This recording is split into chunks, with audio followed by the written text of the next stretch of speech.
Hello दोस्तों। स्वागत है आपका आपके अपने YouTube channel the world of teach में। दोस्तों, आज की इस वीडियो में हम बातें करने जा रहे हैं ज्योग्राफी के एक इम्पोर्टेंट टॉपिक के बारे में, जिसका नाम है पृथ्वी की आंतरिक संरचना। काफ़ी इम्पोर्टेंट टॉपिक होता है आपके एग्जाम की दृष्टि से, और जितना इम्पोर्टेंट टॉपिक है उतने ही बेहतरीन तरीके से मैं आप सभी को ये कवर कराने वाला हूँ। तो वीडियो के लास्ट तक ज़रूर रुकना है, खासकर नए बच्चे जो पहली बार इस टॉपिक को पढ़ने वाले हैं। तो दोस्तों, क्या इंपॉर्टेंट पॉइंट यहाँ पे बन जाते हैं एग्जामों में, इन सब के बारे में बातें की करेंगे। और लास्ट में मैंने दोस्तों एक टेस्ट भी रखा है, तो टेस्ट में सभी इंपॉर्टेंट पॉइंटों को मैंने इंक्लूड किया है जो बनते हैं एग्जामों में। तो दोस्तों, आपको टेस्ट भी ज़रूर देना है, क्योंकि मैं चाहता हूँ कि जो भी वीडियो में आपको बताया जाए वो आपको वीडियो के अंतर्गत ही क्लियर हो जाए। तो दोस्तों, बात करते हैं आप अपने इंपॉर्टेंट टॉपिक के बारे में, पृथ्वी की आंतरिक संरचना। तो दोस्तों, पृथ्वी की आंतरिक संरचना का निश्चित रूप से पता लगाना अभी तक संभव ही नहीं हो पाया है, क्योंकि मनुष्य अभी तक पृथ्वी के केंद्र अर्थात पृथ्वी के भीतर नहीं पहुंच पाया है और ना जाना संभव है। अब क्यों नहीं जाना संभव है? क्योंकि जैसे दोस्तों पृथ्वी के नीचे की तरफ हम जाना स्टार्ट करते तो टेम्परेचर में वृद्धि होती है, टेम्परेचर इंक्रीज होने लगता है, और अगर टेम्परेचर इंक्रीज होगा तो गर्माहट मिलने लगेगी। इसी वजह से दोस्तों मनुष्य पृथ्वी के अंदर नहीं जा पाया है। यही कारण है दोस्तों, पृथ्वी के ऊपर जाना तो संभव है, लेकिन पृथ्वी के गर्त में जाना, पृथ्वी की भीतरी सतह में जाना संभव नहीं है, क्योंकि टेम्परेचर इंक्रीज होता है। ठीक है। तो दोस्तों, अगर मैं बात करूं कि आज तक का सबसे गहरा ड्रिल सिर्फ 12 किलोमीटर का ही हो पाया है। 12 किलोमीटर का हो पाया है। कहां पर हो पाया है? आर्कटिक महासागर के कोला क्षेत्र में। ठीक है।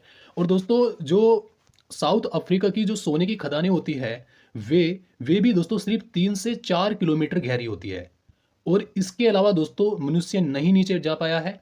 लेकिन फिर भी दोस्तों हमें पृथ्वी के अंदर की बातों के बारे में पता चलता है। क्यों पता चलता है? क्योंकि ऐसे कुछ स्रोत होते हैं जिनके माध्यम से हमें पृथ्वी की आंतरिक संरचना के बारे में पता चलता है।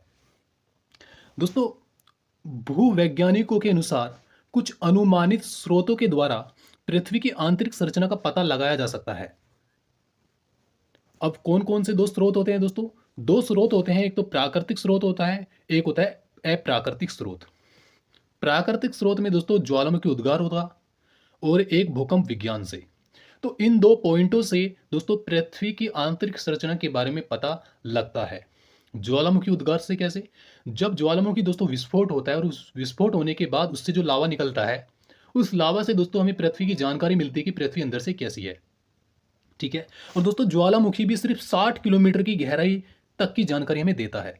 ठीक है। लेकिन अगर मैं बात करूं प्राकृतिक स्रोत में, सबसे इंपॉर्टेंट आपका पॉइंट है भूकंप विज्ञान से।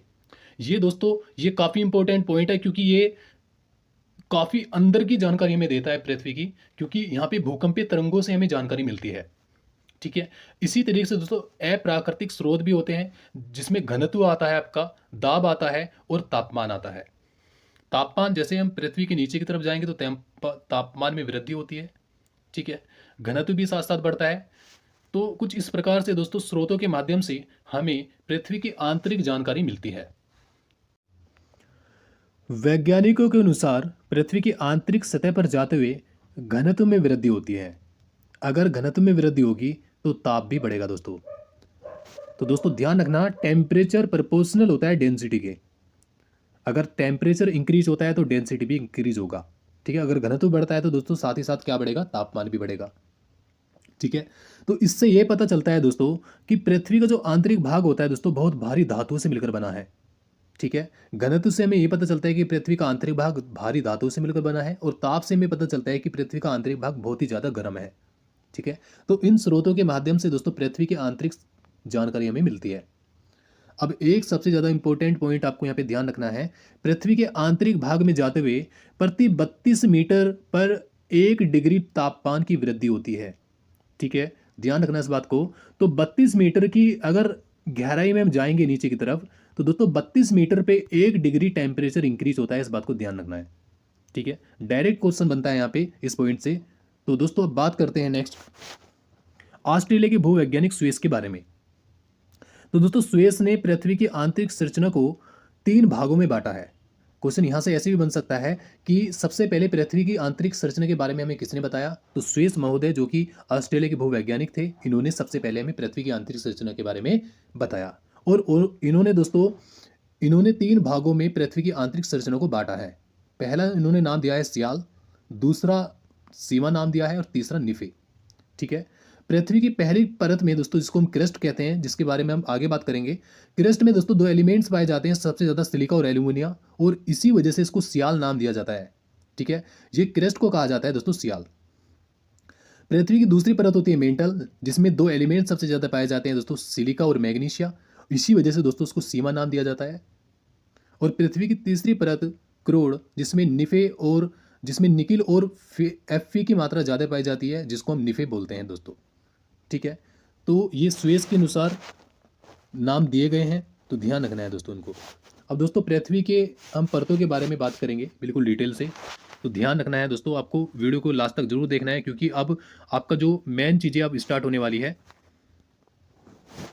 तो दोस्तों पृथ्वी के आंतरिक भाग को 3 परतों से हम समझते हैं यहाँ पे।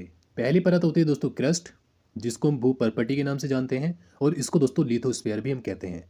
ठीक है, तो दोस्तों डायरेक्ट क्वेश्चन यहाँ पे बन जाता है कि लिथोस्फीयर किस परत को कहा जाता है, तो आपको आंसर में लगाना है क्रस्ट। ठीक है, तो दूसरी परत दोस्तों मेंटल होती है, जो क्रस्ट के नीचे होती है, इसको हम पायरोस्फीयर के नाम से जानते हैं, इस बात को ध्यान रखना है। और पृथ्वी की जो तीसरी परत होती है, जो सबसे नीचे होती है, जो मेंटल से भी नीचे होती है, इसको दोस्तों हम बैरीस्फीयर कहते हैं। ठीक है, तो पृथ्वी की 3 परतें होती है, जिसके माध्यम से हम पृथ्वी की आंतरिक संरचना के बारे में जानते हैं। ठीक है, तो दोस्तों सबसे पहले हम क्रस्ट के बारे में बातें करेंगे। जो क्रस्ट पृथ्वी की दोस्तों सबसे ऊपरी परत होती है। ध्यान रखना दोस्तों, क्रस्ट सबसे ऊपरी परत होती है पृथ्वी की, जिसमें दोस्तों हमारा जीवन विद्यमान है, जहाँ पर हम चलते फिरते हैं, वहाँ उसी परत को दोस्तों क्रस्ट कहा जाता है। ठीक है, यह ठोस परत है, पृथ्वी का सबसे भारी भाग होता है दोस्तों। ठीक है, क्रस्ट सबसे ठोस परत कहा जाता है, और सबसे भारी भाग पृथ्वी का क्रस्ट ही होता है। ठीक है, क्रस्ट मोटाई महासागरों में दोस्तों और महाद्वीपों में अलग अलग होती है। क्रस्ट की मोटाई महासागरों और महाद्वीपों में अलग अलग होती है। जाहिर सी बात है, अगर महासागर होगे तो वहाँ पे गहराई ज़्यादा होगी, इसी वजह से वहाँ पे दोस्तों क्रस्ट की मोटाई कम होगी। महाद्वीप दोस्तों स्थल होते हैं, वहाँ पे क्रस्ट की मोटाई ज़्यादा होती है। और आपको इतना भी पता है कि महासागर का जो परसेंट में हम जानते हैं 71% होता है महासागर, और 21% पे स्थल है। ठीक है, ये सब जानते हैं। अब दोस्तों नेक्स्ट पॉइंट के बारे में बात करेंगे। क्रस्ट का निर्माण सिलिका और एल्यूमिनियम से होता है, ये मैंने बताया था आपको, इसी वजह से इसको नाम दिया जाता है सियाल। ठीक है, सिलिका से SI लिया गया है और एल्यूमिनियम से लिया गया है Al, इसी वजह से इन दोनों के सम्मिलित रूप से एक नाम यहाँ पे बन जाता है सियाल। ठीक है, अब दोस्तों इसको हम लिथोस्फीयर कहते हैं, ये मैंने बता दिया आपको। ठीक है, तो क्रस्ट को लिथोस्फीयर कहा जाता है, और दोस्तों इसका जो घनत्व है 2.75 से 2.90 तक जाता है, ध्यान रखना इस बात को। ठीक है, तो दोस्तों ये पृथ्वी की पहली परत थी क्रस्ट, जिसके बारे में हमने बहुत अच्छे से यहाँ पे जाना। और दोस्तों एक बात आपको और ध्यान रखनी है, जो क्रस्ट होती है दोस्तों, वो अपने आप में 2 भागों में बटी है। यहाँ पे फिगर में आप देख पा रहे होंगे, ऊपरी क्रस्ट और निचली क्रस्ट। और दोस्तों इसकी अगर मैं गहराई देखूं किलोमीटर के अनुसार, तो दोस्तों इसकी गहराई होती है ना 0 से 200 किलोमीटर की गहराई तक आपकी क्रस्ट फैली है। तो दोस्तों 0 से 200 किलोमीटर तक का एरिया किसका है? क्रस्ट का है, इस बात को भी ध्यान रखना है। अब दोस्तों बात करेंगे नेक्स्ट परत के बारे में, जिसका नाम है दोस्तों मेंटल। तो दोस्तों मेंटल क्रस्ट के निचले भाग को मेंटल कहा जाता है, ध्यान रखना। क्रस्ट के निचले भाग को क्या कहा जाता है? मेंटल कहा जाता है। ठीक है, तो मेंटल दूसरी परत होती है पृथ्वी की, और इसको दोस्तों हम क्या बोलते हैं? पायरोस्फीयर भी इसको बोलते हैं। ठीक है, और दोस्तों अगर मैं बात करूं पृथ्वी के आयतन का 83%, ध्यान रखना, पृथ्वी के आयतन का 83% तथा द्रव्यमान का 67% भाग यही होता है। ठीक है, तो यहाँ पे समझते हैं, जैसे अगर आप पृथ्वी के भाग को 100% लेते हो, तो दोस्तों 100% में 83% दोस्तों मेंटल ही होता है। तो मेंटल पृथ्वी का सबसे बड़ा परत होता है, ध्यान रखना इस बात को। ठीक है, तो दोस्तों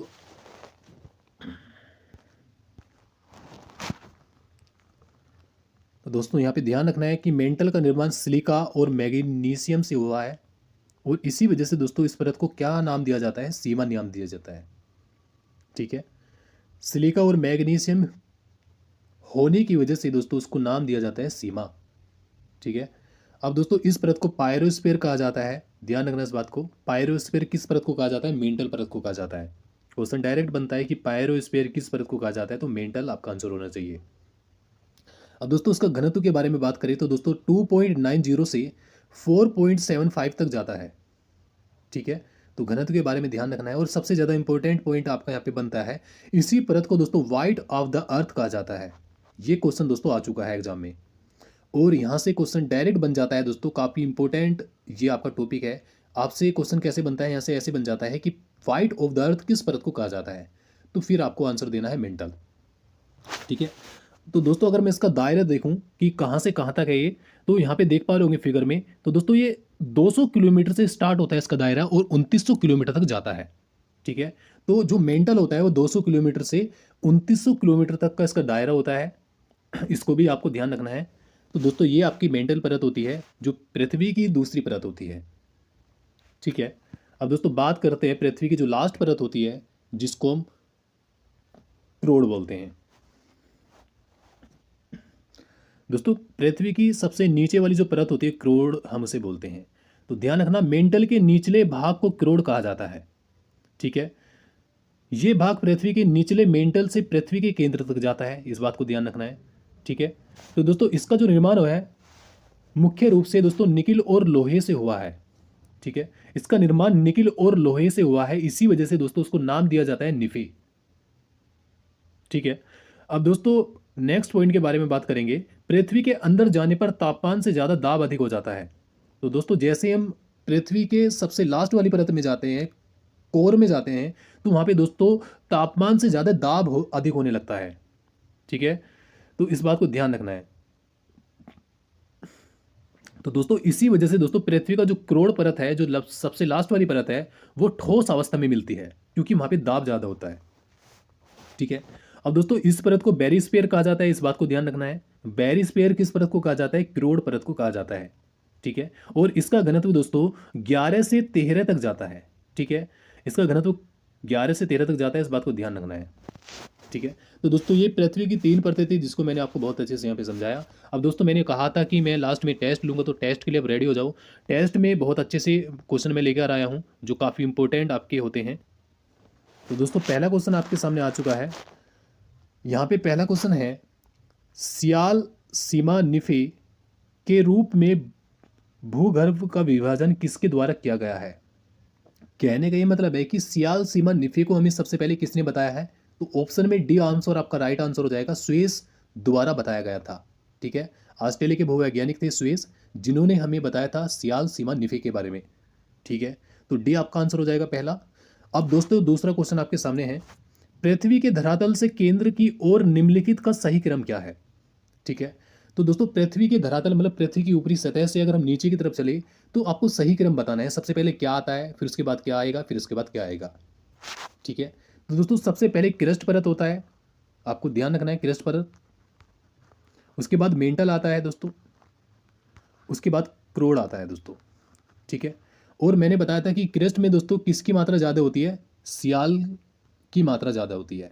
इसमें 2 एलिमेंट्स पाए जाते हैं, सिलिका और एल्यूमिनिया। ठीक है, और क्रस्ट को दोस्तों सियाल कहा जाता है, और मेंटल को आपको पता है सीमा कहा जाता है। ठीक है, और क्रोड को आपको पता है निफे कहा जाता है। ठीक है, तो दोस्तों इसका जो क्रम बना आपका सियाल सीमा निफे, तो आपका 2 1 3 वाला ऑप्शन होगा आपका, ऑप्शन नंबर बी, ये आपका राइट हो जाएगा। ठीक है, तो सबसे पहला ये आपका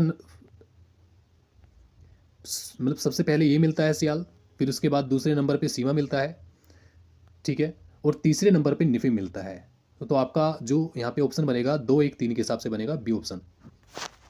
नेक्स्ट आपके सामने है, पृथ्वी के किस भाग में निकिल और लोहा की प्रधानता होती है? तो कौन से भाग में दोस्तों निकिल और लोहा पाया जाता है? तो दोस्तों आपको पता है निफे, सी ऑप्शन आपका राइट आंसर हो जाएगा। पृथ्वी का सबसे जो निचला परत होता है, जिसको हम क्रोड बोलते हैं, उसी में दोस्तों 2 एलिमेंट्स पाए जाते हैं, निकिल और लोहा, जिसको हम निफे के नाम से जानते हैं। तो सी आपका ऑप्शन यहाँ पे हो जाएगा। अब दोस्तों बात करते हैं नेक्स्ट, पृथ्वी की 3 सेकेंडरी परतों में ऊपरी से दूसरी परत का नाम क्या है? तो दोस्तों पृथ्वी की 3 सेकेंडरी परतों में आपको ऊपरी परत से दूसरी परत का नाम बताना है। आपको पता है सबसे पहला सियाल होगा, ठीक है। उसके बाद दोस्तों नीचे जो मेंटल परत में आता है उसको सीमा बोलते हैं, ठीक है। और उसके बाद दोस्तों निफे होता है। तो आपको बताना है ऊपरी परत के बाद वाली परत अर्थात बीच वाली परत आपसे पूछी है तो आपका आंसर हो जाएगा सीमा, बी ऑप्शन। नेक्स्ट क्वेश्चन, पृथ्वी के केंद्र में पाए जाने वाला चुंबकीय पदार्थ क्या है दोस्तों? तो पृथ्वी के केंद्र में पाए जाने वाला चुंबकीय पदार्थ क्या है? तो निकेल, ध्यान रखना है, C option. Next question, Suess ने पृथ्वी के आंतरिक भाग को 3 भागों में बांटा था, उनके विभाजन में नहीं। कहने का ये मतलब है कि स्वेस ने 3 भागों में जो बांटा है उन मतलब इन चारों ऑप्शन में ऐसा कौन सा भाग नहीं है? तो दोस्तों सियाल के बारे में बताया था स्वेस ने, सीमा के बारे में बताया है, निफी के बारे में बताया है, लेकिन सेटम के बारे में नहीं बताया। तो यह आपका आंसर हो जाएगा, ठीक है। अब नेक्स्ट क्वेश्चन आपके सामने आ चुका है, निम्नलिखित में से किस परत को बैरिस्फीयर कहा जाता है? तो दोस्तों बैरिस्फीयर किसे कहा जाता है? तो आपको पता है बैरिस्फीयर किसे कहा जाता है, सबसे नीचे वाली परत को बैरिस्फीयर कहा जाता है, ठीक है। सबसे नीचे वाली परत को बैरिस्फीयर कहा जाता है, अर्थात हमारा ऑप्शन हो जाएगा पृथ्वी की सबसे ऊपरी परत, ये नहीं होगा, पृथ्वी की सबसे आंतरिक परत, आंतरिक मतलब सबसे अंदर वाली परत, option number C. Next question, धरातल से भूगर्भ की ओर जाने पर गहराई के साथ तापमान में वृद्धि की दर क्या है? कहने का ये मतलब है कि तापमान की दर क्या है जो इंक्रीज होता है। तो दोस्तों मैंने बताया था कि 1 डिग्री सेंटीग्रेड प्रति 32 मीटर की गहराई पे जाने पे बढ़ता है, तो ऑप्शन नंबर सी हो जाएगा। तो ये आपका राइट आंसर हो जाएगा। अब लास्ट क्वेश्चन आपका यहाँ पे बचा है, निम्न में से किसको व्हाइट आबदारत कहा जाता है? तो ध्यान रखना दोस्तों, पृथ्वी की दूसरी परत जिसे हम मेंटल कहते हैं, इसी को दोस्तों व्हाइट आबदारत कहा जाता है, ठीक है। तो दोस्तों ये इंपॉर्टेंट क्वेश्चन मैं लेके आया था आपके सामने, और आपने अगर पूरे टॉपिक को समझ जाते हो तो इन क्वेश्चन को आप अच्छे से कर लोगे दोस्तों। तो दोस्तों आज के लिए इतना ही काफ़ी है, मिलते हैं नेक्स्ट वीडियो में। जब तक के लिए जय हिंद, जय भारत दोस्तों।